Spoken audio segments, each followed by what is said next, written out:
What's going on, guys? Aldrin Stasio here with FlytPath.com. Now here I have the DJI Action 2, and there's been a couple things that have come out recently. One update on the camera itself, and then I've also been changing some settings as I've been out there shooting a lot with this camera. And I figured I'd just share with you guys a couple things I've been noticing in the app that I've been changing around a little bit more, just to kind of maximize the usage of the camera itself. Now, if you do own the DJI Action 2, you might notice that if you do record for longer periods of time, especially at higher frame rates, the camera and the camera body will definitely pick up some heat. It'll be pretty hot to the touch if you're shooting for longer periods of time. For me, this camera actually sits in a different category. I kind of call this camera more of like a lifestyle documentation camera versus a traditional action camera. And the main reason why I say that is because when I think of action cameras, I normally think of this. Even the Action 1 is probably still one of my favorite cameras. When you think about GoPros, these can really take a beating. I will normally leave this out somewhere where you know it's gonna get dirt, it'll be near water,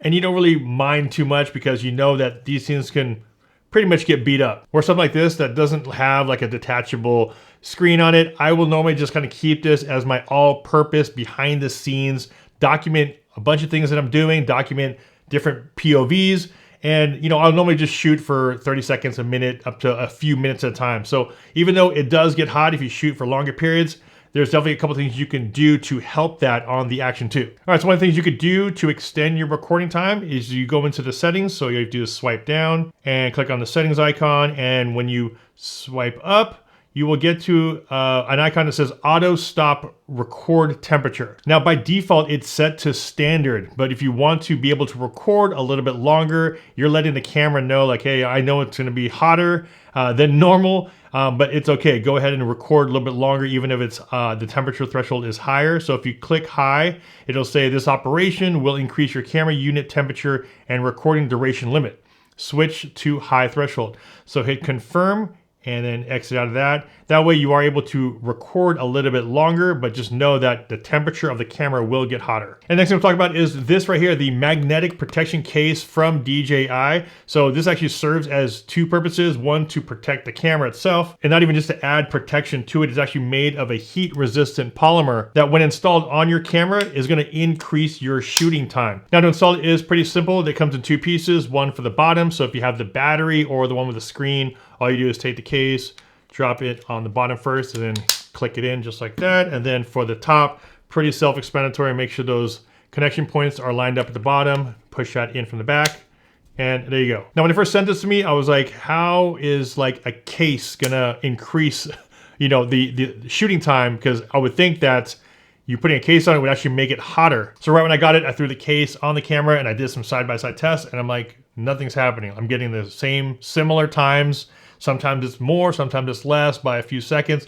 And I'm like, this thing really isn't doing anything. Then I found out you have to do a firmware update on the camera itself for it to read that you have the magnetic case on. Once you do the update, you install it, turn it on, it'll then say magnetic protective case installed. Once you have that installed and the heat threshold turned to high, it then activates this heat solution on the case. Then after I did that, I was like, is this really gonna work again by putting on a case? But to be honest with you, I did another test and I was able to get a couple more minutes of shooting time with the case on compared to with the case off. Now, I did 3 different tests, one here in my studio and 2 outside, one in the sun, one in the shade. What was interesting is that when I did do these tests in the studio, I was able to get a little under 2 minutes more shooting time with the case on. When I did it in the sun, I was able to get about 2 minutes more with the case on compared to with the case off. It's kind of tricky on how the test results are because it's not really like a battery. It's not, you're not testing a battery, you're testing a heat dispersion case, which is kind of tricky, but honestly, I didn't think it would actually do anything. But after installing it, doing the firmware update, which is the key, then I was able to get a little bit more time shooting with the case on. What's nice is that DJI does offer this case now for free if you do purchase a DJI Action 2, and if you recently have purchased it on their website, on Best Buy, or on Amazon retailers. I'll leave that information as far as redeeming your free case, but I know that if you do purchase one, any new one, now you'll get the case automatically. And with this update, you're now able to long press if you wanted just to turn the camera on, or short press to get into snapshot. So right now my snapshot is set to video. So if I just press it once, it'll automatically start recording just like that. I'm shooting video.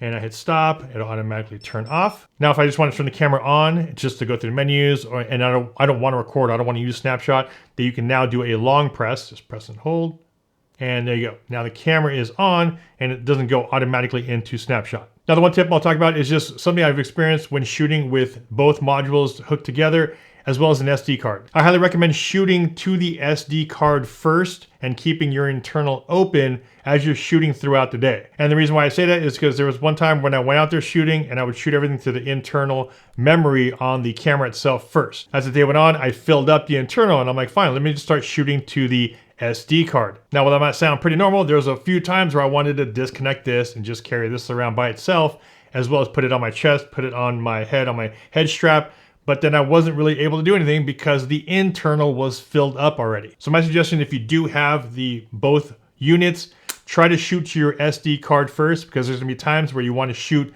with this by itself and you need battery and you also need storage on it to do so. Now, next we'll talk about is audio. I like to vlog with these cameras a lot, but the one thing is you might know is that this only has one microphone on the camera itself. If you want to have the best audio experience, you're going to want to hook up your base to it, because of the fact that there's 3 extra microphones on here. Now, if you want an even better audio experience, you can also hook up a microphone just like this with a USB-C adapter. Simply plug it in to the side, turn it on, and if it does properly read the microphone, you'll see the little microphone icon at the very top. And if you want an even better experience using a mic, you can get something like the DJI mic system.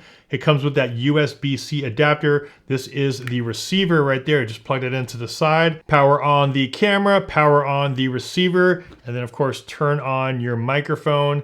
And now you're able to record directly to your wireless microphone, and it'll go right into the Action 2. The one thing that's great about these DJI mics is that they come in a 2-pack. So if you have 2 talents, 2 people that you want on camera, hook up both mics to it, it'll automatically get transmitted through here, and now you're able to get 2 separate mics going into your one footage on your camera. If you guys want a full in-depth video on the DJI mic, I'll leave that information above as well as down below in the video description. Also, I just went on the DJI website. It looks like they lowered their price on the Action 2 to $339 from $399. But of course, I'll leave that information down below in the video description if you guys are interested in this camera. As always, if you guys got some value from this video, a big like would be much appreciated. And if you guys want to see an in-depth video on the Action 2, I'll leave the links down below in the video description. This is Ultra Anastasio with FlytPath.com. I'll see you guys in the next video. Take care.